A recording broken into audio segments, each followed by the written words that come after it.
Muy buenos días, hermanos, que el Señor los bendiga grandemente en esta mañana. Pónganse de pie, vamos a darle gracias a Dios porque estamos aquí. ¿Cuántos dicen amén?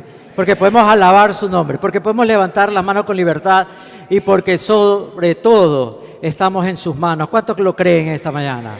A ver, no los escucho. ¿Cuántos lo creen esta mañana? Padre, yo te doy gracias, Señor, por tu iglesia. Gracias, Padre, por tu fidelidad, por tus maravillas, por tu cuidado. Gracias, Señor, porque tú estás con nosotros. Hoy yo te ruego, Espíritu Santo, que tú nos lleves por tu palabra, pongas tu verdad en cada corazón, pongas paz, tranquilidad a aquel que lo necesita.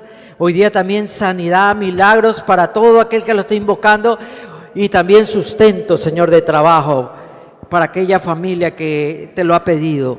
Y, Señor, pedimos por paz por nuestra ciudad, paz por nuestro país. Creemos que tú eres el único que puede cambiar esta sociedad, Padre. Y lo declaramos y lo confesamos en el nombre de Cristo Jesús. Amén y amén. ¿Cuántos dicen amén? Salude a la persona de al lado, dígale: hermano, qué gusto verlo por acá.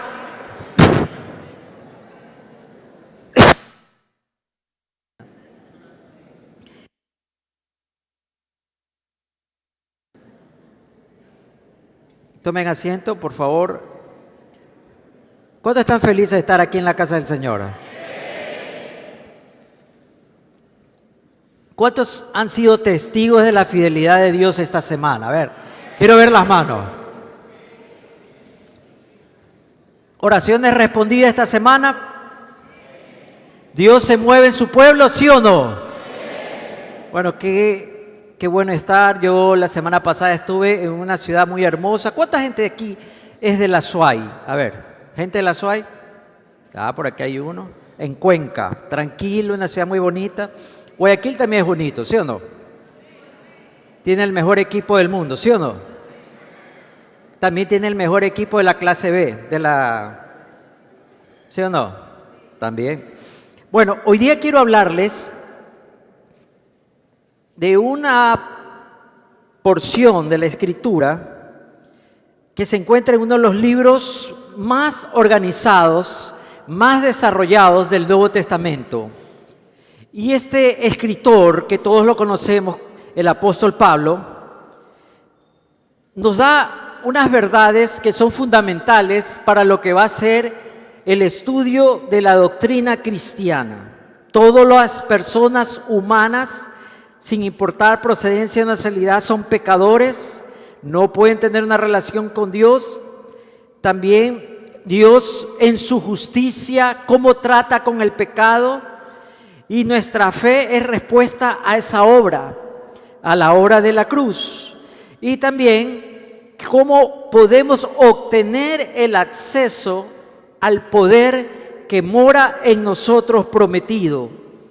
Y los últimos 5 capítulos de esta carta famosa son consejos prácticos, cómo vivir la vida de fe con otros creyentes en un mundo tan complejo y tan violento como era el mundo de Pablo y como es el mundo de nosotros. Me estoy refiriendo a la carta de Romanos. Autores, estudiosos han tratado de interpretarla y siguen estudiando, siguen tratando de entrar en la profundidad del conocimiento revelado aquí por el apóstol.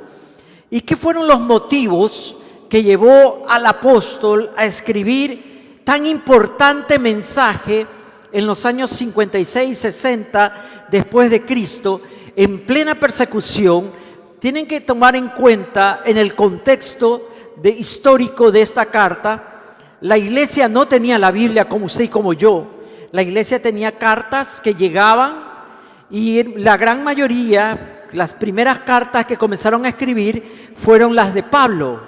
Así que Pablo se toma no solamente el llamado del Señor a predicar, como él bien lo ha declarado, como el evangelista a los no judíos, sino también como un maestro que tiene que entender que la palabra de Dios se necesita leer y estudiar. ¿Quién escribió este libro? Bueno, en la carta a los Romanos, Pablo mismo se presenta y se denota sus escritos. Pero ¿a quién le escribió?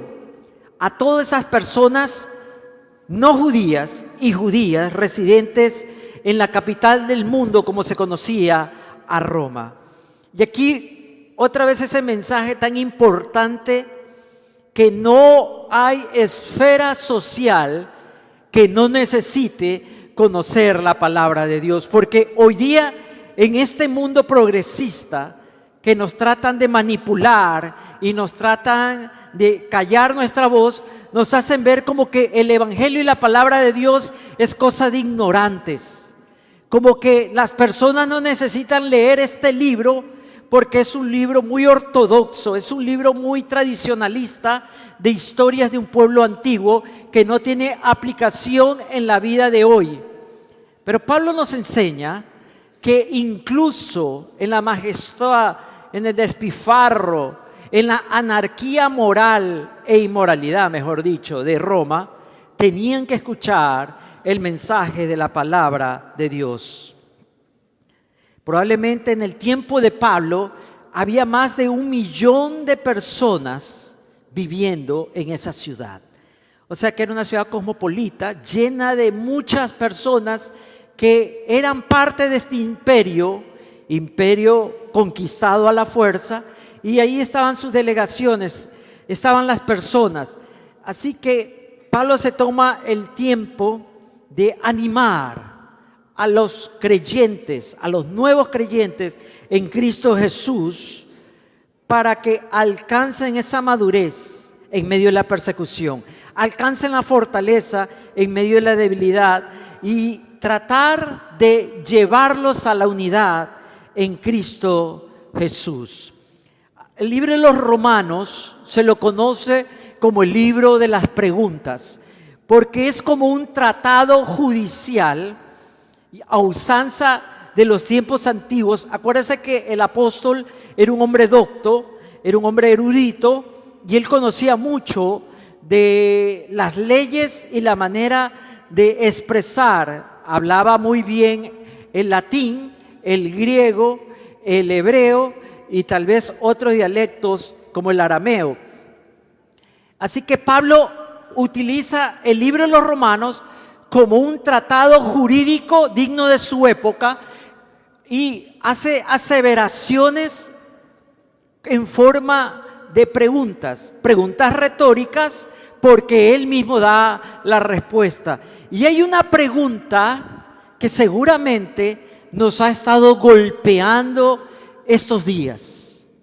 Hay una pregunta que ha estado tal vez acompañándonos en las noches y ha sido parte de un descanso interrumpido y siendo parte de nuestro caminar diario, porque nos hacemos esta misma interrogante: ¿será o no será?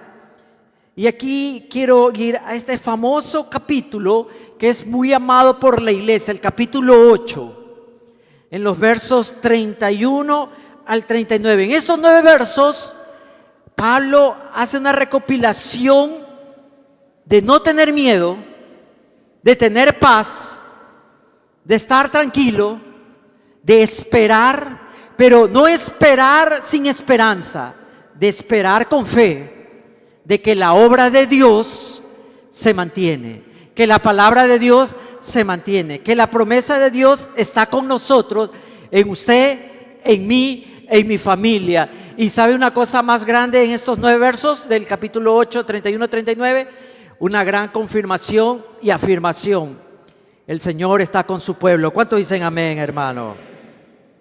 ¿Qué podemos decir? Digo aquí en la Nueva Traducción Viviente, tengo esta versión, capítulo 8, 31, 39. ¿Qué podemos decir acerca de cosas tan maravillosas como estas?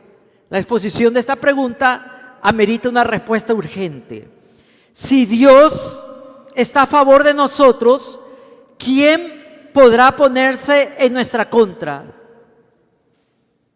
Y es como un cuchillo que corta en la penumbra de nuestros miedos, ¿no? Si Dios es por mí, ¿quién contra mí? ¿Cuántos dicen amén? Pero ¿realmente lo creemos? ¿Realmente lo creemos cuando somos abarrotados por tanta mala noticia? Y las redes sociales lo único que nos hace es traernos a nosotros decaimiento, amargura, desánimo, temor. Incluso nuestra vida ha cambiado, nuestras costumbres sociales han variado. Mucho temor para salir, y comprensible, hermano, no estoy condenando, porque todos estamos acá, todos vivimos de esa manera. Pero Pablo, como gran hombre de Dios, pregunta como que estuviera en un juicio.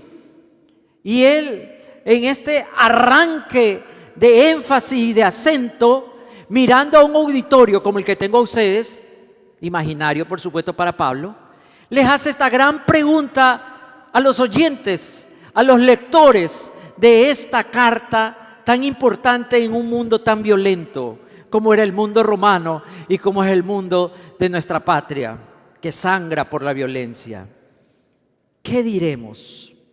Si Dios es por nosotros, ¿quién contra nosotros? Deje que haga eco en su corazón y deje que Dios hoy día le haga recordar, si usted lo ha estado dudando, si usted ha estado pensando, el Señor se ha olvidado de mí, el Señor no está contestando, el Señor tarda. No, hermano, recuerde una gran verdad: Dios está por mí, ¿quién contra mí? ¿Cuántos lo creen? Y aquí vienen los argumentos de la misma pregunta retórica que hace Pablo. Si Dios no se guardó ni a su propio Hijo, sino que lo entregó por todos nosotros, ¿no nos dará también todo lo demás? Este primer argumento, que lo vamos a pensar un momentito después, es de que Dios no se guarda nada. Dios, incluso lo más precioso, lo más preciado, la vida de su propio Hijo, la ha entregado en un sacrificio para usted y para mí. Y pregunta Pablo: ¿acaso si Dios que dio eso no te dará todas las cosas? Entonces, ¿por qué el ser humano duda de que Dios no va a contestar mi petición? ¿Por qué dudamos acaso que aquellos ángeles que están alrededor de mí se van a quedar dormidos? ¿Y por qué aún cuando vaya en el sombra de valle de muerte voy a pensar que hay un propósito, hay un destino y está la voluntad de Dios, y no importa lo que pueda hacer el malo, porque yo sé que Dios está por mí? ¿Cuántos lo creen hoy día? Entonces, ¿quién, comienza Pablo a seguir argumentando, quién se atreve a acusarnos a nosotros, a quienes Dios ha elegido para sí? Acusación contra los elegidos. Y no somos acusados, hermanos. ¿Dónde está Dios? ¿Dónde está tu Dios? Si Dios existe, ¿por qué permite tanto mal? Si Dios existe, ¿por qué no viene la justicia? Si Dios existe, pero hermano, Dios existe, por supuesto que sí, pero Dios no creó un mundo de marionetas. Creó un mundo de personas que tienen libre albedrío, es decir, la libertad de elegir, aceptarlo y rechazarlo. Y usted sabe muy bien que esta nación, como junto a las otras naciones de la tierra, decidieron darle la espalda a Dios, burlarse de su palabra, decirle que esos son cuentos de niños. Pero hoy por hoy todo el mundo clama y le pregunta: Señor, ¿por qué nos has abandonado? ¿Acaso Dios abandona a sus elegidos? Pregunto yo en esta mañana. Pensemos un momento, mis queridos hermanos. Nadie, dice, continúa, nadie, porque Dios mismo nos puso en la relación correcta con Él, entonces, ¿quién nos condenará? Nadie, porque Cristo Jesús murió por nosotros y resucitó por nosotros y está sentado en el lugar de honor a la derecha de Dios e intercede por nosotros. ¿Acaso hay algo que pueda separarnos del amor de Cristo? ¿Será que Él ya no nos ama? Si tenemos problemas o aflicciones, si somos perseguidos, pasamos hambre, o estamos en la miseria, o en peligro, o bajo amenaza de muerte. Como dicen las Escrituras, por tu causa nos matan cada día, nos tratan como ovejas en el matadero. Claro que no, contesta Pablo. Claro que no. A pesar de todas estas cosas, nuestra victoria es absoluta. ¿Cuántos lo creen, hermano? Por medio de Cristo. No dice que el gobierno va a cambiar. No dice que las leyes van a cambiar y tendremos el Ecuador de paz. No dice que el ejército saldrá a las calles y tendremos la paz que buscamos. Dice que la paz ya está, porque la paz es Cristo Jesús. Y Jesús está en tu corazón, tú tienes la paz que el mundo no te puede quitar. ¿Sí o no, hermano? Amén. Y continúa el apóstol.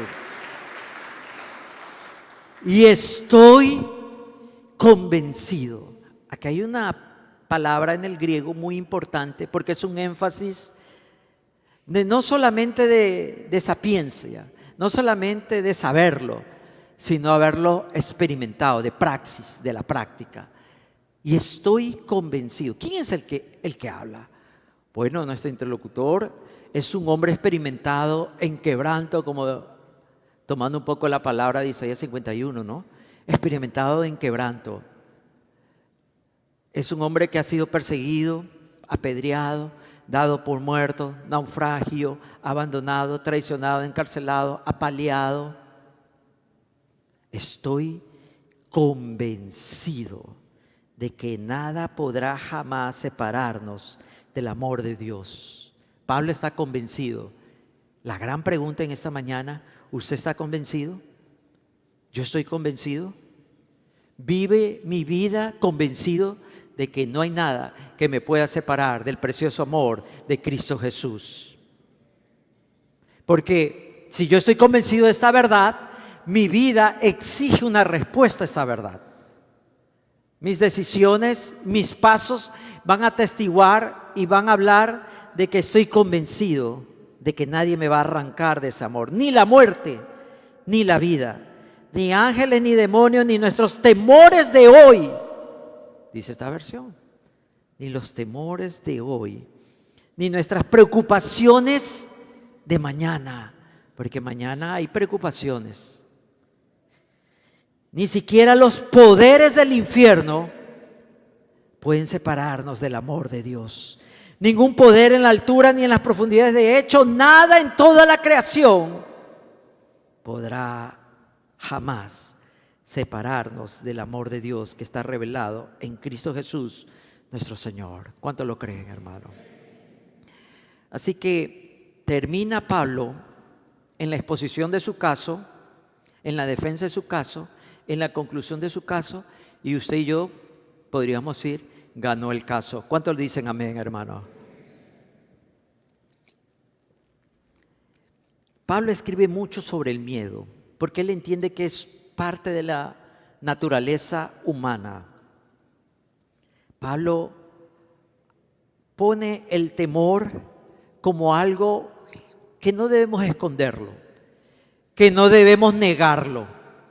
No podemos poner y disfrazarnos religiosamente de que no tengo miedo. Por supuesto que tengo temor, pero más fuerte es el amor de Cristo en mi corazón. Amén.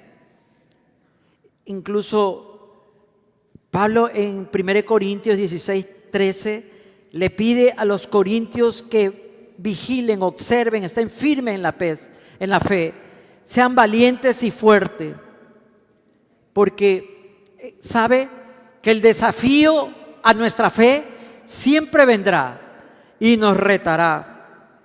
En Filipenses 4:6-7 les dice que no se preocupen por nada, sino que en toda oración y súplica den acciones de gracias a nuestras peticiones, porque el Dios de paz nos guardará y nos pondrá en nuestros corazones los pensamientos de Cristo.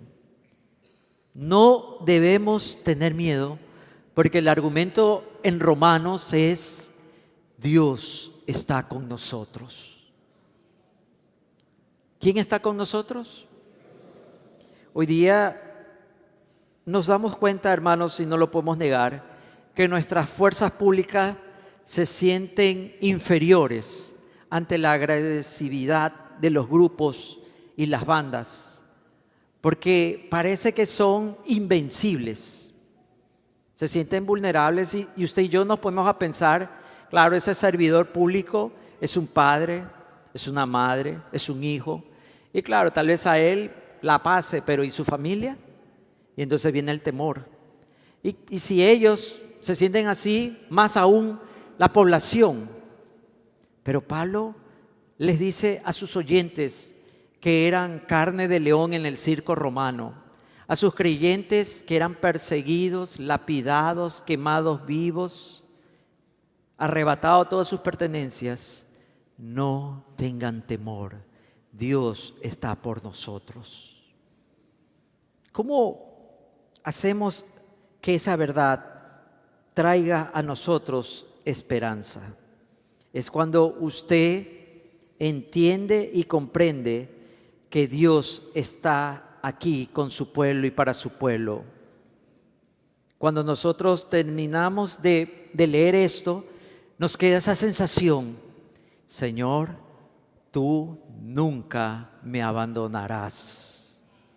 Y si usted tiene esa palabra de Dios en su corazón y usted tiene ese llamamiento de Dios y esa promesa de Dios, le quiero decir que esa palabra, ese llamamiento, esa promesa no caduca, es eterna, como eterna es el que dio esa palabra. En Jeremías 1:19, en el Antiguo Testamento, de otra manera, hablándole Dios a uno de sus siervos: pelearán contra ti, pero no te vencerán, porque yo estoy contigo para librarte. Sí, no dice Dios que no habrá el conflicto. No nos engaña Dios y no nos dice que no pasaremos por aguas turbulentas donde usted y yo nos enteraremos algún momento indefensos. No dice que se entere que lo que camino y lo que piso son arenas movedizas. Pero lo que sí dice el Señor es que vendrán contra ti, pero no podrán contigo, porque yo estoy de tu lado. ¿Cuántos dicen amén, hermano? Dios está enteramente a nuestro favor, nunca en contra. Amén. Dios está a mi favor. Y cuando vienen los problemas, y cuando vienen las circunstancias, la enfermedad, los reveses económicos, tal vez problemas familiares, tal vez problemas internos, y viene la condenación y viene la acusación del enemigo: es que te va mal porque no estás bien, porque Dios no escucha tus oraciones, porque Dios se ha olvidado de ti, porque tú no estás haciendo lo que Él te ha pedido, y viene esa condenación. Usted recuerde, nadie puede condenar a los escogidos de Cristo, ¿sí o no, hermano? Nadie me puede condenar. Y cuando el enemigo habla, usted, hermano, no hable con el enemigo, usted órele a Dios, porque Dios está de su lado, ¿verdad, hermano? Sí, hay consecuencias del pecado, no lo vamos a negar, porque hay personas: pero ¿por qué pasó esto? Porque usted se la buscó. Porque si usted se la buscó. Hermano, tengo este problema, es que yo me metí con una mujer casada y ahora el marido me quiere matar. ¿Qué pasó ahí? Yo sé, la mujer dice que lo mate, ¿verdad? Yo sé que están pensando las mujeres. Es que, hermano, me tomé unos traguitos y me botaron del trabajo. Es que yo siempre me quedo dormido y llego tarde. Claro. No podemos decir que eso se lo trajo Dios. Eso usted se lo buscó. ¿Sí o no? Lo maletearon de la casa. Ahí están los testimonios, ¿verdad? ¿Por qué pasó eso? El tema de la seguridad es muy importante para Pablo, porque él vivía en una civilización, en una sociedad insegura. Y hoy por hoy, hermanos, cíclicamente se repite la misma historia. La decadencia del imperio es la decadencia de nuestra sociedad, donde la inmoralidad, el panteísmo reina, donde el desenfreno reina, donde la vida humana no importa. Pero Pablo nos vuelve a recordar esa gran promesa: si Dios es por nosotros, ¿quién contra nosotros? Dígalo conmigo: si Dios es por mí, ¿quién contra mí? En la versión de la Biblia de las Américas dice: ¿qué diremos entonces a estas cosas? ¿Qué son estas cosas? ¿Qué son estas cosas que está hablando, estas inclusiones que Pablo nos habla? En el capítulo 5, del 1 al 11, dice que la justificación trae glorificación. Entonces nosotros entendemos que todos los problemas que pueden llegar y venir tienen un origen: el desconocimiento. El desconocimiento. ¿No le ha pasado a usted, hermano, que llega a la casa cansado, ojeroso, flaco, sin ilusiones y muerto de hambre? Y enojado porque la señora está en la reunión de mujeres y no le llega. Y caliente, hermano. Usted ya se desclavó de la cruz. Está ese diablo que le da vuelta en el estómago. Y cuando llega la esposa, usted bravísimo, la coge, le grita: ¿por qué? Sí, que te olvidaste de mí. Y ella viene y le dice, le abre la refri: ahí está la comida, ¿por qué no la calentaste? Por eso lo maletean, ¿verdad? ¿Sí o no? Pero ¿por qué padeció eso? Por desconocimiento. Y le quiero decir, queridos hermanos, que la más gran mayoría de nuestros problemas viene porque ignoramos la Escritura. No somos lectores de la palabra de Dios. No nos gusta estudiar la palabra de Dios. Y es tan importante involucrarnos en el proceso que nosotros llamamos discipulado. Aprender la palabra de Dios y no ser solamente meros oyentes. No solamente ser gente que sale animada por la palabra gloriosa y santificada del día domingo, sino ser un estudiante consumado día a día de la palabra de Dios, que guarda y atesora cada promesa. Entonces, si Dios está por nosotros, conserva esa parte de la gran verdad.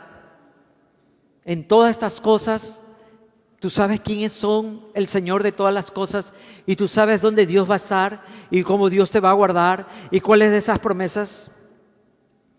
Dios está con nosotros porque conoces a Dios. Pero si no conoces a Dios, ¿cómo vas a estar Dios por vosotros? En Salmo 56, verso 9, David decía: entonces mis enemigos retrocederán el día que yo invoque. Esto lo sé, que Dios es por mí. La convicción de David no era una supuesta oferta o una apuesta. Era la seguridad de un hombre que conoce a Dios. ¿Usted conoce a Dios? ¿Lo conocemos de la manera que Él quiere revelarnos? ¿Lo conocemos a Dios de esa manera o simplemente vivimos una repetición diaria?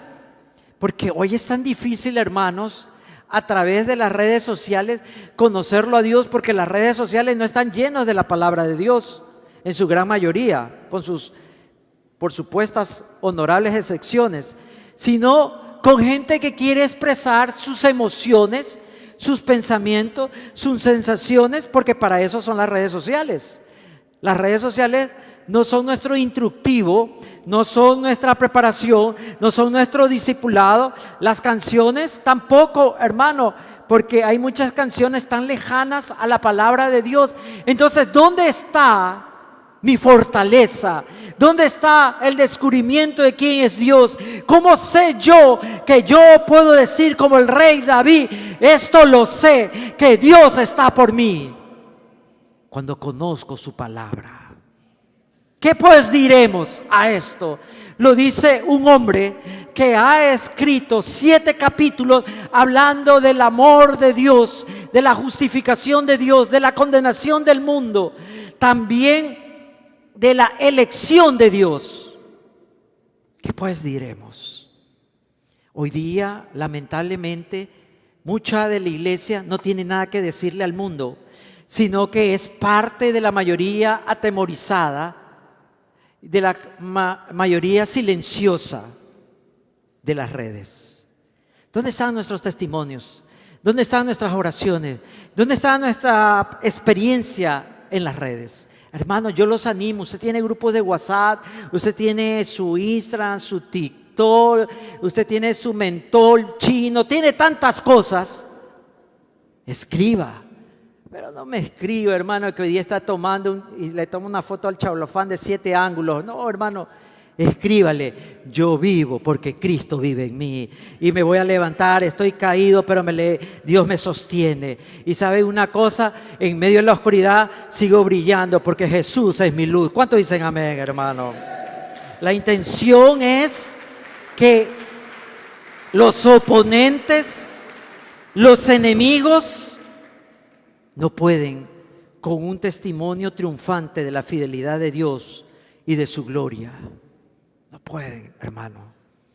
¿Cómo se puede vencer a un hombre sin miedo? La historia nos narra que el movimiento de un hombre crucificado, perseguido por más de 2000 y pico de años, desterrado de naciones, prohibido en otras, persecuciones y muerte en el día de hoy. Pero esa vida, ese evangelio, ese movimiento sigue activo, salvando y restaurando almas, porque hay personas que dicen, ¿qué pues diré? Si Dios es por mí, ¿quién contra mí? Amén. Y ese argumento que Pablo, típicamente hebreo, que va de mayor a menor, y es un pensamiento ideológico hebreo, porque así era la sabiduría de los ancianos. Si Dios hizo algo más grande, ¿cómo no hará algo pequeño? Ustedes van leyendo Proverbios, Eclesiastés, y ustedes van a ver esta premisa presente en esos escritos antiguos. En Job, los amigos comienzan a argumentar, y estoy hablando del que no escatimó ni a su propio hijo, sino que lo entregó por todos nosotros. ¿Cómo nos dará también en él todas las cosas? Es lo que hace Pablo. Pablo le quiere invitar a usted y a mí a que piense un momento: no voy a trabajar, no voy a tener sustento, no me voy a sanar, no puedo abrir mi negocio, me extorsionan, me cierran, me acorralan, tengo que huir, tengo esto. Y comienza Pablo a preguntarte, pero si Dios envió a su Hijo y murió por ti y por mí, miserables pecadores, ¿por qué Dios te va a abandonar ahora? Yo creo que se habían ido, hermanos. Si cuando éramos enemigos, cuando odiaba a Dios, cuando yo vivía una vida de espaldas a Dios, nos reconcilió consigo mismo. Romanos 5:10. Si cuando éramos enemigos había misericordia, me caían esas gotas de amor, inmerecido amor, que yo no lo busqué, no lo procuré, no lo deseaba, pero recibía. Ahora, dice Pablo, argumenta esto: reconciliados con Dios, ¿no estaremos más cuidados que antes? ¿Por qué sigo insistiendo y sigo pensando que estoy abandonado, que estoy solo? y comienzo a caminar en un canto fúnebre de derrota. No, hermano, la iglesia no canta derrota. Usted y yo cantamos victoria, porque el Rey, el Salvador, el Señor viene y viene por su iglesia. ¿Sí o no, hermanos? El Señor viene pronto. ¿Cuántos lo creen esta mañana? Amén. En medio de la descomposición del tejido social, en medio del rompimiento y el término de este progresismo humano, de esta posmodernidad, en medio de todos los desarrollos científicos y descubrimientos de nuevos mundos, aún seguimos luchando por algo que no podemos cambiar y transformar: el corazón del hombre. Pablo nos hace pensar claramente y nos hace recordar que la magnificencia de Dios es todo suficiente para el tiempo de hoy. Podríamos traducir: el que no guardó ni siquiera a su propio hijo, el que no escondió ni siquiera a su propio hijo, sino que se lo entregó por todos nosotros. ¿Por qué te esconderá algo? ¿Por qué no te dará lo que estás pidiendo? ¿Por qué crees que te abandonará en este momento? ¿Por qué piensas que no te cuidará? ¿Por qué piensas que no vas a poder vender? ¿Por qué piensas que no vas a poder trabajar? ¿Por qué piensas que no te vas a poder levantar? ¿Por qué piensas que no vas a ser bendecido si Él está de tu lado? Lo entregó por todos nosotros. Y aquí viene ese mensaje universal del Evangelio de restauración. La palabra de Dios es para todos. No tenga miedo, hermano, de predicar la palabra de Dios, porque hoy por hoy es más necesaria, más importante que nunca. Porque le aseguro que aquellos encadenados, atrapados en esta vorágine de violencia y de maldad, obligados y presionados a hacer cosas malas, y no pueden salir ya de ese círculo de muerte, de violencia, porque si no también les cuesta la vida de ellos y de sus familiares, seguro que claman, seguro que llega un momento de lucidez y reflexión. ¿Cómo puedo salir de esto? Usted y yo tenemos la llave. Usted y yo sabe que aunque son prisioneros, pueden ser libres, y no importa la cárcel, porque mi Dios, tu Dios, es experto en abrir las puertas de las cárceles. ¿Cuántos dicen amén, hermano? Dios está vivo. Dios está vivo. Dios está vivo. ¿Y sabe qué? Dios está con el Ecuador y no lo va a abandonar. Amén. Dios está con el Ecuador y no lo va a abandonar. Si usted entiende esta gran verdad, usted puede caminar. No le puedo decir tranquilo, porque vivimos la intranquilidad y eso es muy humano, pero seguro: Dios de mi lado, ¿quién contra mí? Y si alguien viene, no te metes conmigo, porque yo no soy nadie. Te metes con mi papá, y mi papá es el dueño del universo, el Señor Todopoderoso, el Señor que ha prometido estar conmigo en todos los tiempos hasta que Él venga, el Señor de gloria, Jehová de los ejércitos. ¿Cuántos conocen su nombre, hermano? Todos nosotros, dice Isaías 53, nos descarriamos como ovejas, pero el Señor hizo caer nuestra iniquidad, mi pecado, en la vida de Jesús. Verso 10. El Padre desde el principio no negó nada y nos pone de regreso a esa unión necesaria de vida y de paz, de libertad, de luz, de amor, de perdón. Esa reunión necesaria. Los teólogos dicen esa reconciliación cósmica, porque afecta todo el universo y toda la creación. En el discipulado que estuvimos el jueves pasado, que fue por Zoom, les hablaba de que el apóstol Pablo, enardecido en Atenas, en ese famoso capítulo de Hechos 17, Pablo era, yo me imagino, un hombre sanguíneo, todo ahí efusivo, colérico, también sanguíneo colérico.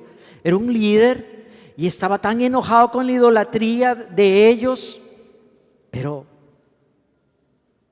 mesuradamente recuerda: yo no los quiero convencer de su error, yo quiero que Dios los convenza de su amor. Y esa es la fórmula que se nos escapa cuando predicamos el Evangelio. A veces nuestras predicaciones son solamente argumentativas para demostrar que yo sí sé, que yo sí estoy salvo, que yo sí tengo, usted no, y usted huele a azufre y a infierno, ¿verdad? Y Pablo, en ese momento glorioso, entiende que estas personas no le van a creer los escritos de la Torá, los escritos que él había recibido y ya plasmado en revelaciones del tercer cielo. No le van a creer nada de eso, pero va a una Biblia cósmica, universal, la Biblia de la naturaleza. Vean todo lo que ha creado Dios y todo lo sostiene y todo se mueve. ¿Se acuerdan de Copérnico? Y se sigue moviendo, decía él, ¿no? Todo se mueve. Por él tenemos vida. Entonces hoy quiero que usted y yo cavile un momento, piense un momento, reflexione un momento y recuerde quién es su Dios, quién es su Señor, quién es el que está con nosotros. Sí, más adelante Pablo va a la parte que habrá gente, habrá circunstancias que nos van a acusar.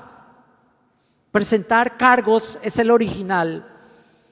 Van a hablar como en un juicio y usted está sentado.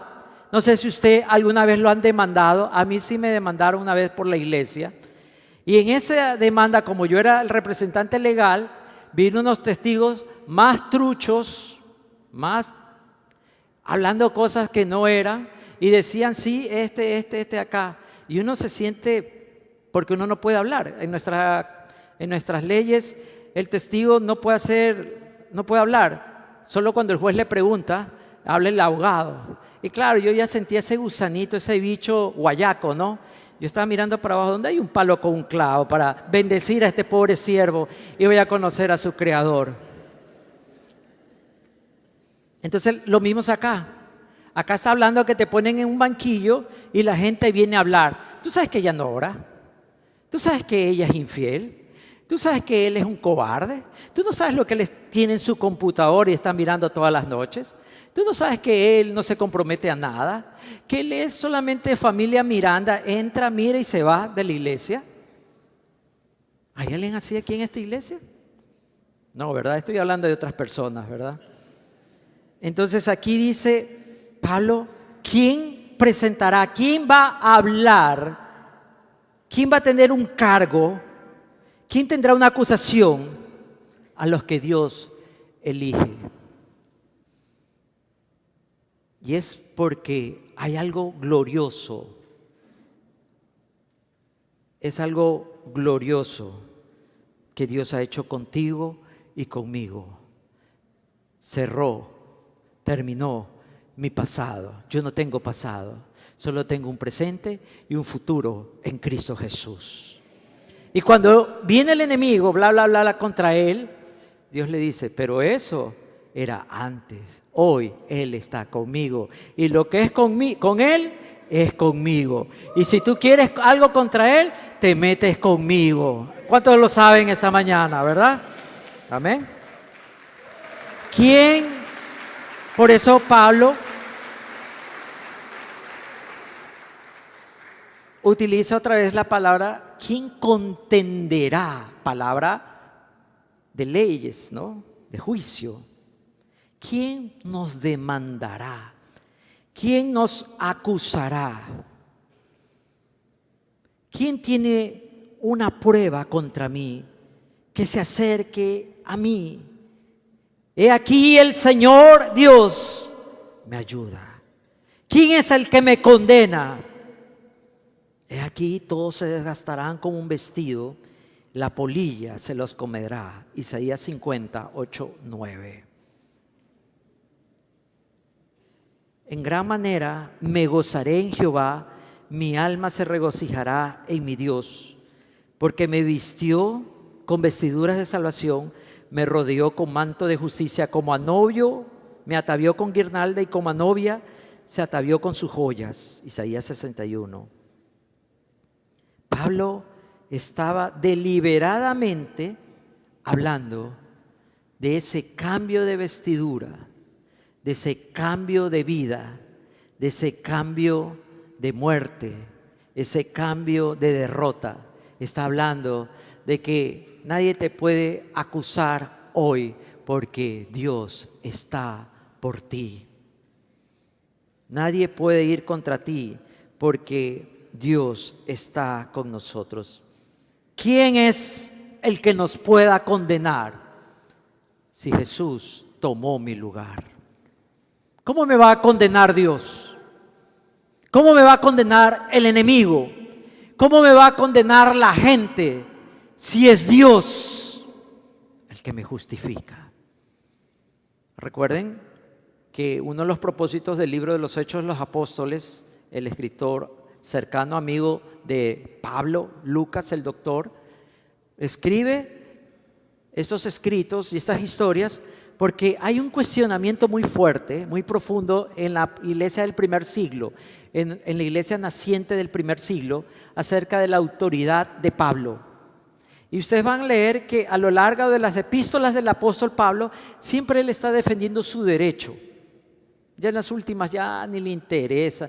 Yo, Pablo, no soy apóstol, soy esclavo de Jesucristo. Ya Pablo pasó a otro nivel. Ya estaba Pablo más allá del bien y del mal. Pero él tenía que hablar. Yo hablo por esto y por lo acá. Y otra vez, nuevamente, acá está claro y reitera. Me acusan, se burlan, me juzgan. Pero Pablo no es nadie, porque Pablo ya no existe. Samuel no es nadie. Juan no es nadie. Caluca no es nadie. José no es nadie. Cristo es en mí, en todos y por todos. Cristo es lo que vale. Cristo es el que sirve. Cristo es el que vive. Cristo es real. Yo, un falso pecador, arrepentido y reconciliado y restaurado por la misericordia redentora de mi Dios. Pero no me miren a mí, miren a Cristo. Amén. Entonces, esa es la certeza de Pablo. Y esa es la gran verdad para usted y para mí como creyentes. ¿Por qué entonces amamos el reconocimiento? Porque ahí está esa carne, ¿no? No se quiere asar. No se quiere asar, es ese pedazo de grasa que está metida ahí, que tú le metes fuego y no se cocina. Y está ahí, ese pedazo de grasa. Y siempre ese pedazo de grasa como queda truncado. Eso es como con el colesterol, ¿no? Con el colesterol malo, que te tapona la vena. Y está ahí truncado, hermano. Truncado y no te deja crecer, no te deja avanzar, porque sigues pensando ingenuamente que tú importas, que tú eres lo más importante. Aquí no se trata de usted ni de mí. Aquí nadie es importante, ni el pastor, ni los pastores, ni nadie. Aquí el único importante es el Rey de Reyes, Señor de Señores, Jesucristo. Jesucristo, Jesucristo es el importante. Por eso Pablo argumentativamente, como buen abogado, presenta, tal vez, como lo haría los buenos ciudadanos, los cónsules romanos en aquel senado de la República Romana, ¿no? Donde presentaban argumentos. ¿Y quién es el que te defiende? ¿Tú no sabes quién es el que me defiende? El que está sentado a la diestra del Padre. Lugar de preeminencia, lugar de autoridad, lugar de poder. Es decir, no te puedes meter con Él porque Él es ahijado y su padrino se llama Cristo Jesús. Amén. Tal vez usted piensa que donde vive, que lo que estudió, no estudió, lo que trabaja, lo que gana, lo define. A usted no lo define nada de eso, que el color de su piel lo define. Su tamaño, tal vez usted como yo, portátil, no lo define. ¿Sabe qué lo define? ¿Quién reina en su corazón? ¿Reina el temor o reina el rey? ¿Quién reina en su corazón? ¿Quién reina en su corazón? Por eso en el Salmo 110, Salmo mesiánico, de los orantes, siéntate a mi diestra hasta que ponga a tus enemigos por estrado de tus pies. Como ustedes saben, los reyes estaban muy cómodos en sus tronos, que eran grandes, majestuosos, porque eso implicaba poder. Y el trono más grande, el trono más elegante, el trono más exuberante, excéntrico podríamos decir, era de un gran rey. Pero eran grandes y a veces los reyes tenían que ponerle un banquito para que estén ahí, en los pies, no estén en el aire como un niño malcriado. ¿Y sabe quién era el banquito? Sus enemigos. ¿Sabe quién es su banquito? ¿Quién es el camino donde pisa sus pies? Su enemigo. Y no es el ser humano, es el maligno. Él no tiene poder para acusarlo, para robarle la paz, para quitarle lo que tiene. Si Dios te lo dio, nadie te lo puede quitar. Si el Señor te prometió, llegará. Y si el Señor dijo, eso es tuyo, eso es tuyo. ¿Cuántos dicen amén, hermano? ¿Quién termina? Estoy corriendo, hermanos, por el tiempo. ¿Quién nos separará? Gloriosa conclusión de Pablo. ¿Quién nos separará del amor de Dios? En 1 Corintios 4, 11 al 13, hasta el momento estamos hambrientos, sedientos, mal vestidos, tratados con rudeza, sin hogar, nos afanamos, trabajamos con nuestra propia mano, cuando somos injuriados bendecimos, cuando somos perseguidos soportamos, cuando nos calumnia tratamos de reconciliar. Nos hemos convertido en la burla, escoria del mundo, en la burla y escoria de todas las cosas, incluso hasta ahora. Pablo dice, como buen abogado, ¿quién nos separará del amor de Cristo? ¿Qué te está separando de Cristo? ¿Tu miedo? ¿Tribulación, angustia, persecución, hambre, desnudez, peligro, espada? ¿Tu edad? Ya estoy cansado, ya estoy caminando en los alaches, ya no me queda nada, no he podido comprar, no voy a poder pagar, este año está malo, este año no podemos. No, hermano, recuerde lo que dijo Pablo, todo lo puedo en Cristo Jesús que me fortalece. ¿Cuántos le dan la gloria al Rey por esa gran verdad? Amén. ¿Quién entonces me separará?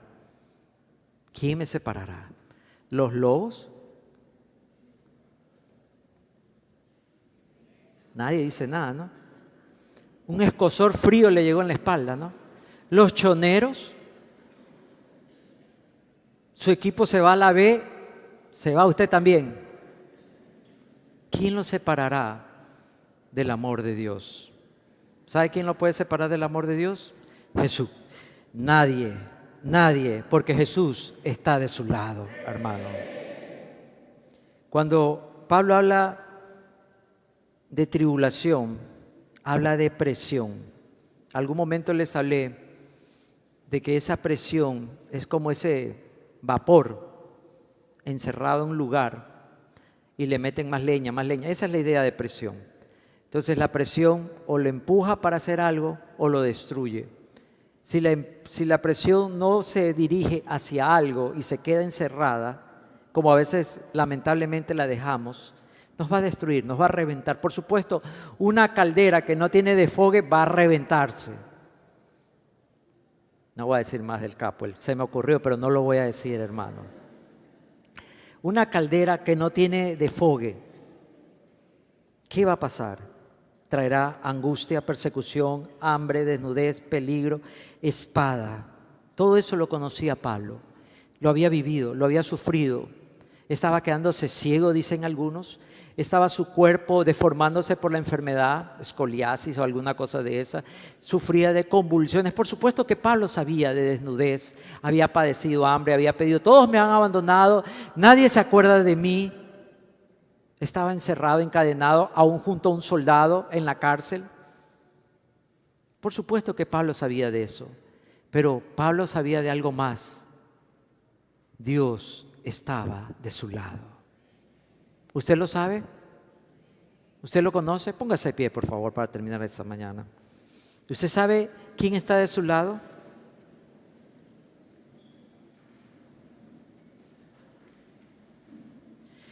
El Salmo 44, del 1 al 3, esta oración es un masquil, una oración de los hijos de los sacerdotes. Oh Dios, con nuestro oído hemos oído, nuestros padres nos han contado la obra que hiciste en sus días, en los días de atrás. Tú con tu propia mano expulsaste a las naciones. Entonces tú nos tomaste y nos plantaste. Afligiste a los pueblos, luego los esparciste, para que con su propia espada no poseyesen la tierra, ni su propio brazo los salvó, sino que tu diestra y tu brazo y la luz de tu presencia estuvo para favorecernos a nosotros. Señor, hoy día que necesitamos tanto de esa luz y esa verdad, esa afirmación para nuestra vida, de que tú estás por nosotros y no importa quién venga contra mí, no importa el ataque, no importa la amenaza, no importa el cuestionamiento, el señalamiento, no importa los tiempos turbulentos, catastróficos, económicos que vivimos. Lo importante acá sigue siendo tú. Hoy día yo quiero despojarme. Yo le invito a usted, hermano, que hoy día se despoje de todo en su corazón, esas cargas que le han impedido volver a soñar, a orar, a reclamar, a creer. No estamos solos, no estamos abandonados, no estamos perdiendo. La iglesia sigue creciendo, sigue restaurando, el Señor sigue moviéndose. En tu casa no faltará el pan, en tu casa no faltará la seguridad, en tu casa no faltará la alegría. Tu barrio puede cambiar en el nombre de Cristo Jesús.